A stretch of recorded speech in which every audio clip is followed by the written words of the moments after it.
India has been under pressure to improve its own naval shipbuilding capabilities for decades now, and after 13 full years of waiting, the regional superpower has finally delivered its first ever indigenously built aircraft carrier, the INS Vikrant.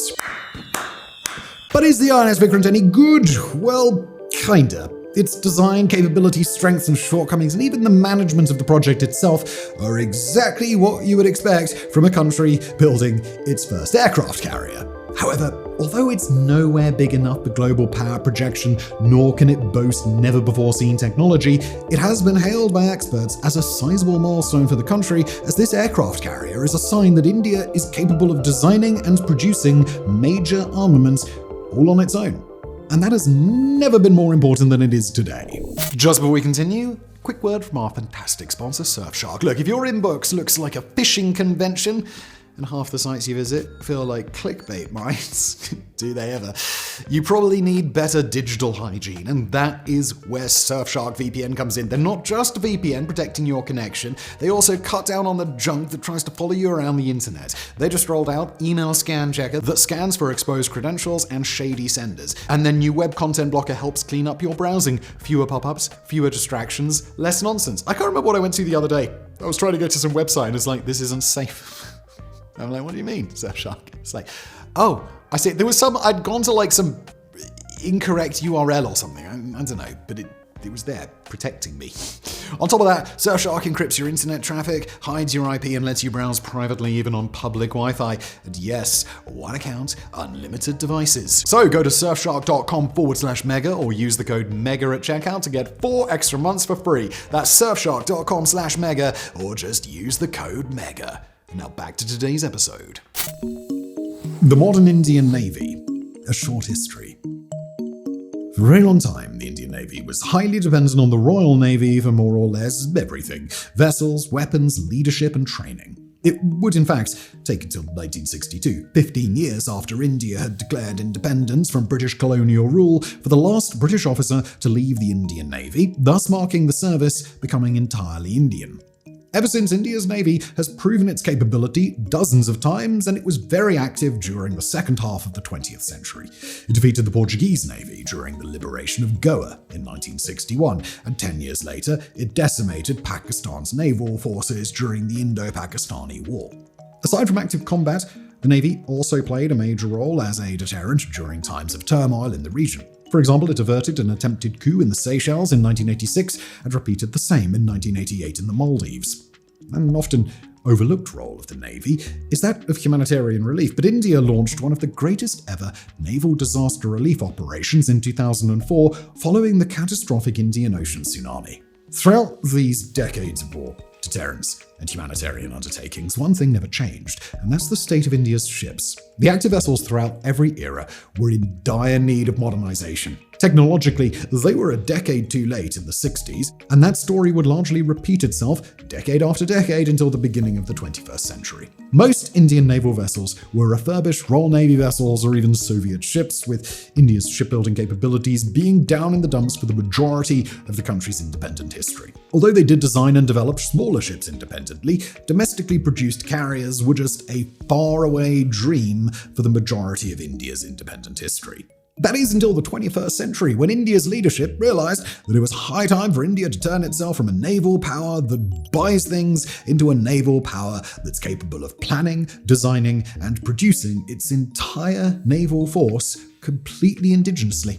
The very first major project in that respect was the INS Vikrant. INS Vikrant, conception and design. So in the 90s, the Indian Navy was in need of a new type of aircraft carrier more suited for modern combat aircraft.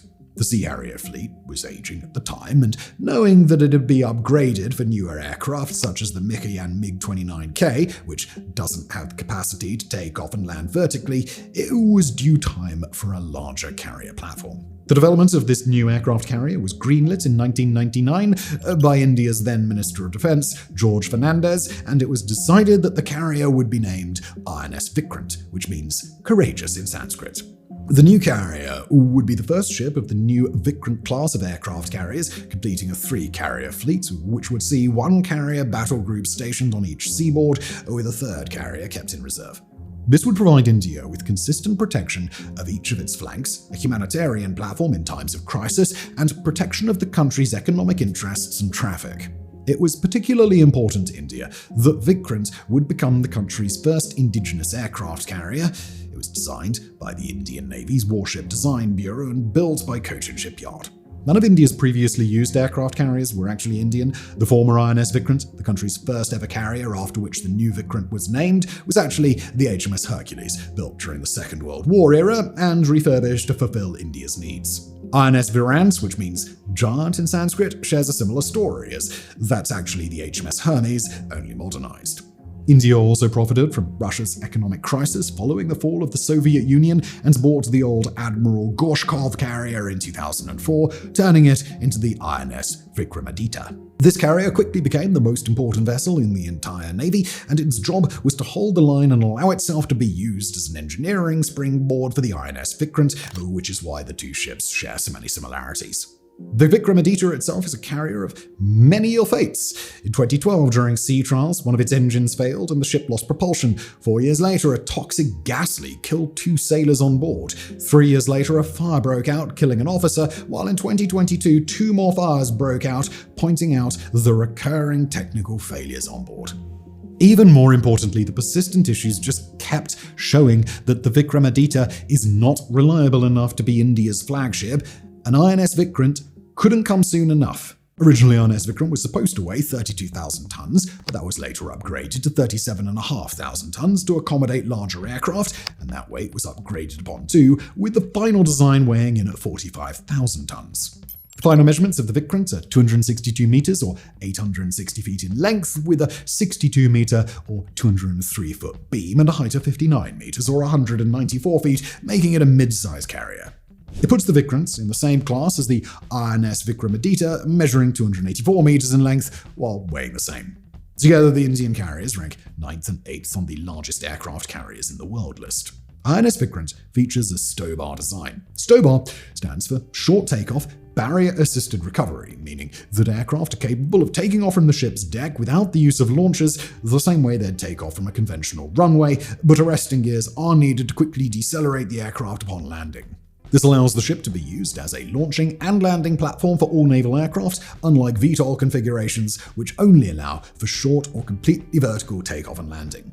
To assist with the takeoff, the Vikrant features a pronounced 14-degree ski jump ramp. Although the Vikrant was obviously based on the Vikramaditya to a degree, the older ship was already showing its age in the 2000s when Indian engineers started modernizing it, and key improvements based upon those lessons were implemented with the Vikrant. For example, although Vikramaditya is nominally the larger of the two carriers, the Vikrant boasts a larger flight deck because its bridge takes up less room. The flight deck itself can fit 12 fighter jets and 6 helicopters for quick takeoff with 3 arresting gears to assist with landing. The remainder of the Vikrant's aircraft, all 20 of them, are stored in hangars 5 decks below the flight deck. They're carried to the flight deck via a system of 2 giant elevators with a maximum capacity of 30 tons, which are pretty advanced in comparison to the INS Vikramaditya. Thanks to the technology of the time, the Vikramaditya only has a single elevator, and that elevator is placed in the center of the flight deck, which means that all flight operations need to stop during the elevator's operation. Vikrant's elevators were moved to the side to ensure undisturbed operation on the flight deck whilst the elevator is being used. Vikrant currently operates a mixture of aircraft, including the aforementioned MiG-29K with 26 French Dassault Rafale M-Birds currently on order, and the HAL twin-engine deck-based fighter currently being developed by the Indian Navy. Rotary wing aircraft, including the Seahawk, which is a Marine Black Hawk variant, and the Kamov Ka-31 are also carried aboard. With time, however, India plans on completely removing the MiG-29 from the Vikrant as it's too heavy and puts too much strain on the ship. Since the Vikrant isn't using a platform launch and the only form of assistance the MiGs have is a ski ramp, they're entirely dependent upon their own engine power for takeoff. This means the MiGs aren't capable of carrying a complete weapons loadout, or possibly not even the maximum amount of fuel, simply because they would be too heavy to take off, and they'd end up in the water. Another issue that India is facing currently regarding the MiGs is the dependence on Russia. Since MiGs aren't Indian, India is entirely reliant on Russia for spare parts and any maintenance help. The availability rates have thus dropped, with a 2016 report saying that the serviceability of Indian MiGs is around 37% and the availability rate of the entire fleet has fallen as low as 15% at one point. With only 45 MiGs in the country's inventory, that barely leaves enough operational aircraft to qualify pilots, let alone deploy them with a carrier. To make matters worse, at least 5 of India's MiGs have crashed since 2018, which either means India is seriously misusing some of their 29Ks, they're in a no-fly state, or perhaps both. Whatever the case may be, the limited number of aircraft means that India's carriers cannot undertake offensive and defensive operations at the same time, and that the Vikrant does not pack too much of a punch, at least as long as it's armed with MiGs. The exact number of currently operational Indian MiGs is unknown, but the plan is to fully replace the MiG-29K with 26 Rafales, which will start arriving in 2030, and the HAL TEDBF, which likely won't be introduced in service until 2038. The Rafale is going to complement the Vikrant much better than the MiG-29K because it is smaller and lighter, but it's still not perfect for the Indian Navy, fitting into the just good enough category. New changes will have to be made on the elevators to accommodate the coming Rafales, and transitioning the aircraft from the hangars to the flight deck will be a bit of a challenge because wing pylons will need to be removed every time. Because of this, India is gambling heavily on the successful development of the HAL TEDBF, which will serve as a dedicated carrier multi-role combat aircraft of native design. This decision was made in the same line as the decision to produce a native aircraft carrier. India wants to join the big boys table and stop buying and start producing their own military equipment, which is something that we are going to see a lot in this video. Indeed, we have already. The helicopters play an important role too, albeit not as intimidating as the MiG-29K. The Sea Hawk is tasked with anti-submarine and anti-surface warfare, while the Kamov Ka-31 fulfills the early airborne warning role. The fact that India has to use a helicopter for the early airborne warning role, however, is very telling. This takes us back to the Stobar design mentioned earlier, which offers no assistance during takeoff aside from the jump ramp. Fixed-wing airborne warning aircraft such as the E-2 Hawkeye are big, chunky designs that cannot take off from a carrier deck using their own engine power. They instead need to be catapulted off the deck, and the Vikrant doesn't possess that ability.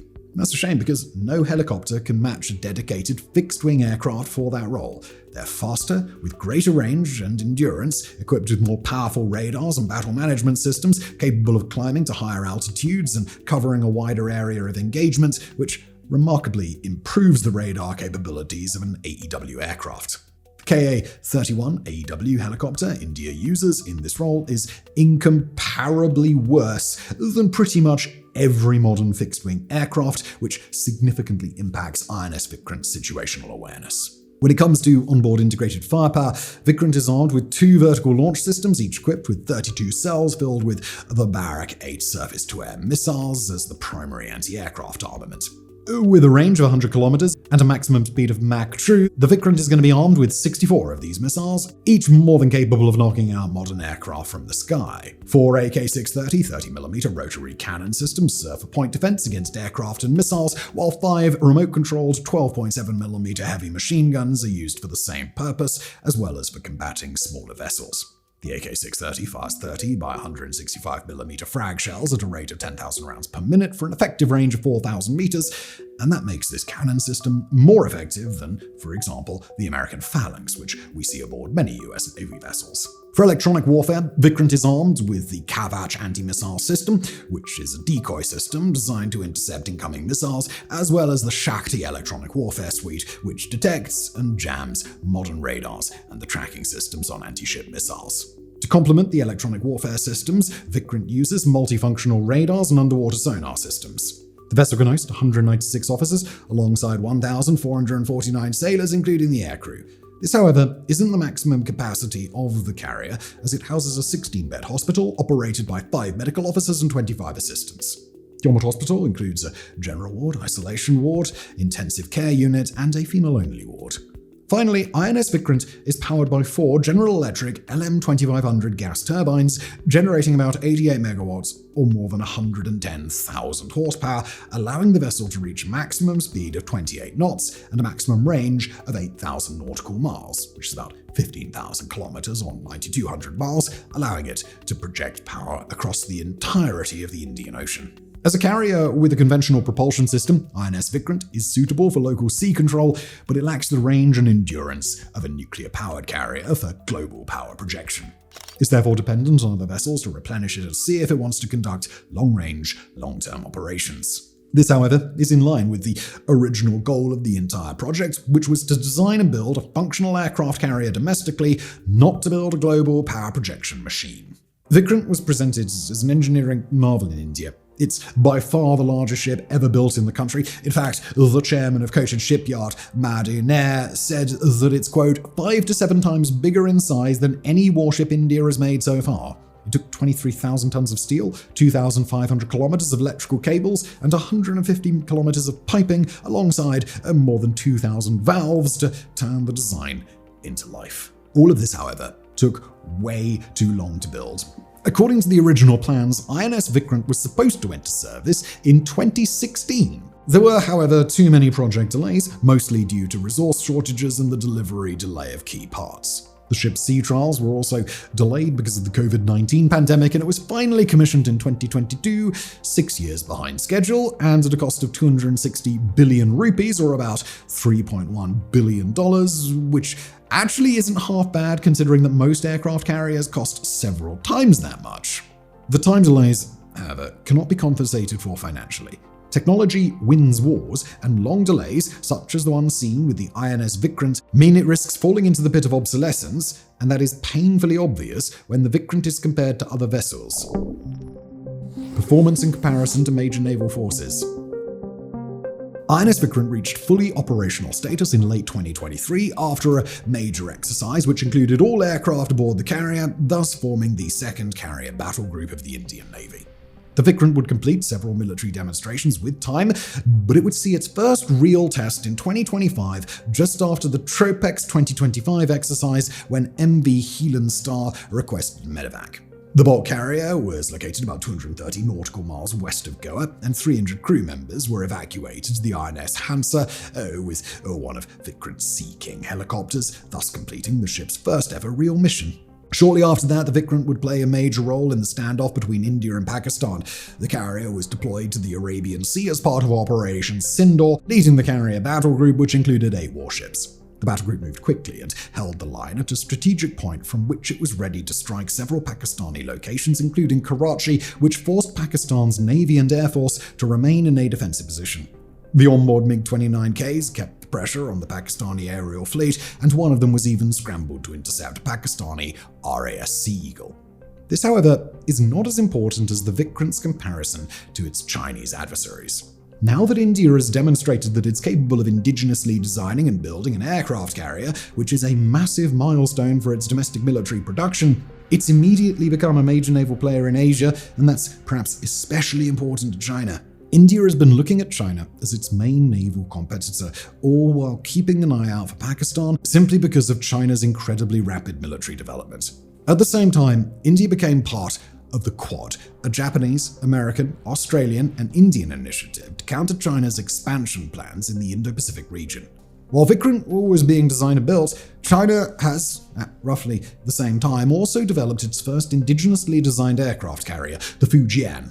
Introduced into active service in late 2025, the Fujian makes the Vikrant look like a fishing vessel. It's almost twice as heavy at 85,000 tons at a length of 316 meters and a 76-meter beam. It can carry more aircraft, and although the exact number remains unknown, it's definitely more than 50. To launch these aircraft, the Fujian relies on electromagnetic catapults, which are by far the most technologically advanced aircraft launch method, only seen on the Fujian and the USS Gerald R. Ford. This is an incredibly important design feature, one that left an impression on Indian leadership as a major leap for the Chinese Navy, so much so that it's planned to be used with the next Indian carrier, but more on that later. The Electromagnetic Aircraft Launch System, known as EMALS, uses electromagnetic induction motors to generate powerful magnetic fields and propel lighter objects. The system does it faster, with less energy, and with a faster recharge rate than the traditional steam catapult system. The Fujian was specifically designed around existing Chinese combat aircraft such as the J-15 multi-role fighters and the J-35 stealth fighters, as well as the Xi'an KJ-600, a carrier-based early warning and control aircraft. Relating back to what was said earlier about the lack of a dedicated fixed-wing AEW aircraft aboard the Vikrant, the Fujian's situational awareness and battle management capabilities are significantly better developed simply because of this single aircraft. When it comes to combat aircraft, it's also worth pointing out that the J-15 is a significantly more capable aircraft in comparison to the MiG-29K in just about every possible way, as it can be equipped with a better weapons payload and it has greater range. This means that the Fujian will be able to field aircraft better than the MiG-29K and comparable to the coming Rafales and HAL TDBF. But there will be 50 of them in comparison to the Vikrant's 36. Additionally, thanks to the electromagnetic launch ramp, the Fujian will be able to launch aircraft with heavier fuel and weapons loads. In practice, this translates to a greater range and flexibility with better firepower. All in all, while it's a larger and slower carrier that consumes more resources thanks to its size and the lack of a nuclear reactor, the Fujian is armed much better than the Vikrant and inarguably has better chances of survivability, making it the ideal vessel for projecting power. It's the Chinese goal to set sail in the Indian and Pacific Ocean, as well as the South China Sea and Taiwan Strait, to make sure the United States and all other rivals in the area know that China is there. It would maybe be more fair to compare the Vikrant to the Shandong, which is China's first domestically built aircraft carrier. The ship is based on the Soviet Kuznetsov-class aircraft carrier and is much more similar to the Vikrant, which, if you can recall, also has Soviet roots. Both carriers have a ski ramp, they can fit roughly the same number of aircraft on board, and aside from the massive gap in size, they look fairly similar side by side. One major difference, though, the Shandong was built faster. While it took approximately 13 years to build the Vikrant, Shandong was commissioned in 2019. China plans to field 6 aircraft carrier groups by the year 2035, and if the country continues to produce vessels at this rate, it might well succeed. India just can't match China for production speed or design quality. And if that's not enough for long-term naval domination, China is also in control of numerically the largest navy in the world with more than 350 vessels that we know of. However, India does outmatch Pakistan at sea, which is historically one of India's biggest adversaries. Pakistan's navy consists mostly of frigates, corvettes, and a few submarines, and the Indian navy doesn't just outnumber its Pakistani counterpart by several orders of magnitude, but it's also armed with more destructive power. A sign of what's to come. Although the Vikrant may be a decade late to the party and doesn't even rank among the world's 10 most combat-capable aircraft carriers, it is most certainly an important milestone as it's the first project of this size to be completed in India. Retired Vice Admiral Anil Kumar Chawla, who personally supervised Vikrant's process before his retirement, complimented the Chinese maritime power and the amazing pace at which China builds vessels. Relating to the Vikrant, he said, "You can't build carriers overnight. It takes time, and therefore it's very important that we have more ships like the Vikrant which can protect our fleet, travel far, and knock out enemy ships before they can get to the aircraft carrier or to other ships." The quote implies that Vikrant shouldn't be taken at face value, as it is more of a stepping stone to a larger, more powerful fleet than a force of its own. Madhu Nair, chairman of Cochin Shipyard, expanded upon this by saying that in spite of the delays, he's happy with the fact that they were able to build India's first indigenous carrier. To be exact, he said, quoting, "I don't say 13 years is the best, we could definitely do better, but we must also understand that we were doing it for the first time, so I'm not unhappy." End quote.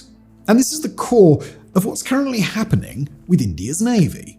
In 2022, it was confirmed that India is greenlighting an INS Vikrant sister ship. The second carrier is in the proposal phase at the time of recording, but it's presumed that if accepted, it could be finished much faster than the Vikrant, and this new carrier's main goal will be to replace the INS Vikramaditya going forward, as the oldest of India's modern carriers has no more than a decade of operational life left. At the same time, India is developing the INS Vishal. Currently in the design phase, the Vishal will develop a class of its own in the 65,000-ton range with a length of around 300 meters or close to 1,000 feet, getting India closer to the goal of developing at least one supercarrier.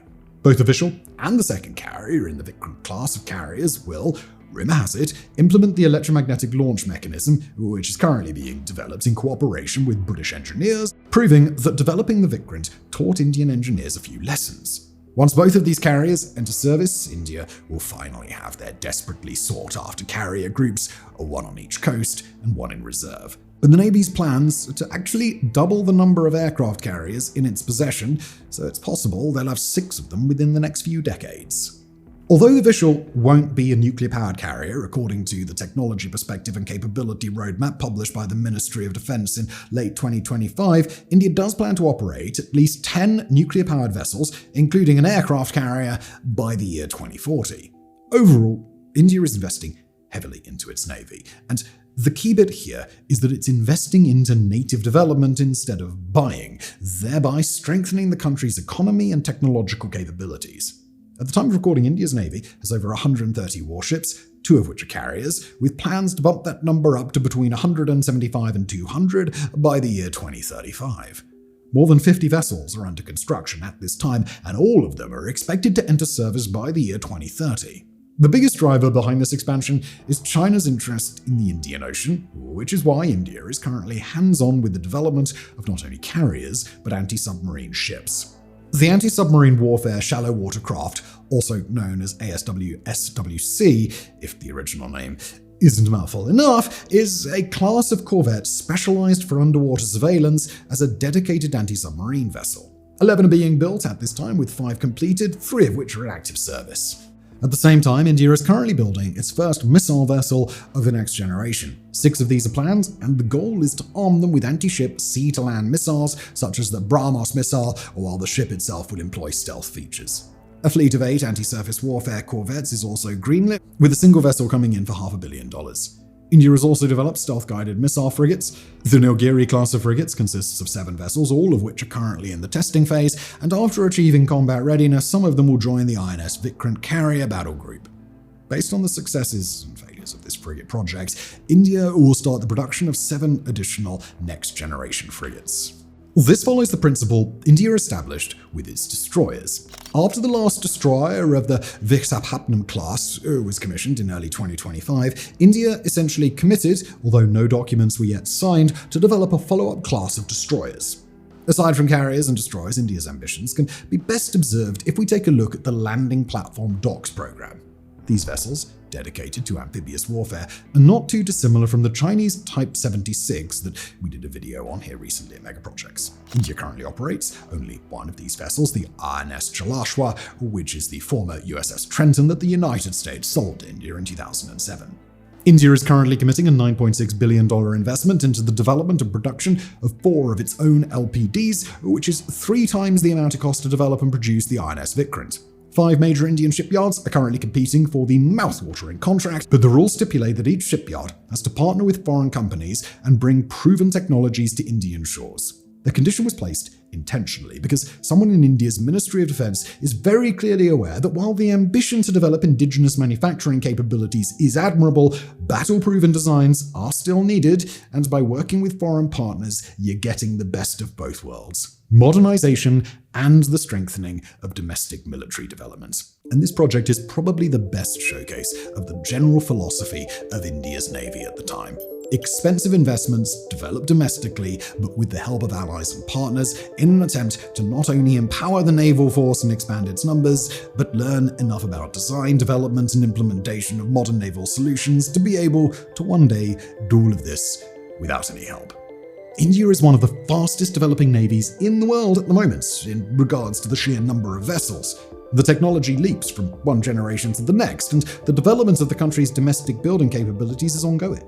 The Indian Navy could surpass 230 vessels by the year 2037, which is a growth of more than 50% in comparison with today's numbers, and every single one of these vessels will be designed and built in India. Now, although the Vikrant hasn't impressed on a global scale, the carrier and its development, including its many delays and mistakes, are all proving instrumental for this massive undertaking in India's modern military production capabilities.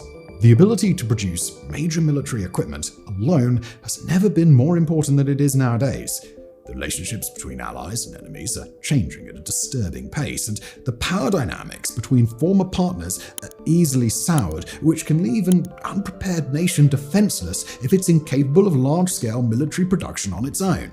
If India really does manage to expand its navy to such a degree, including several new aircraft carriers, we will, in retrospect, look at the INS Vikrant as the first major stepping stone in that venture. Thank you for watching.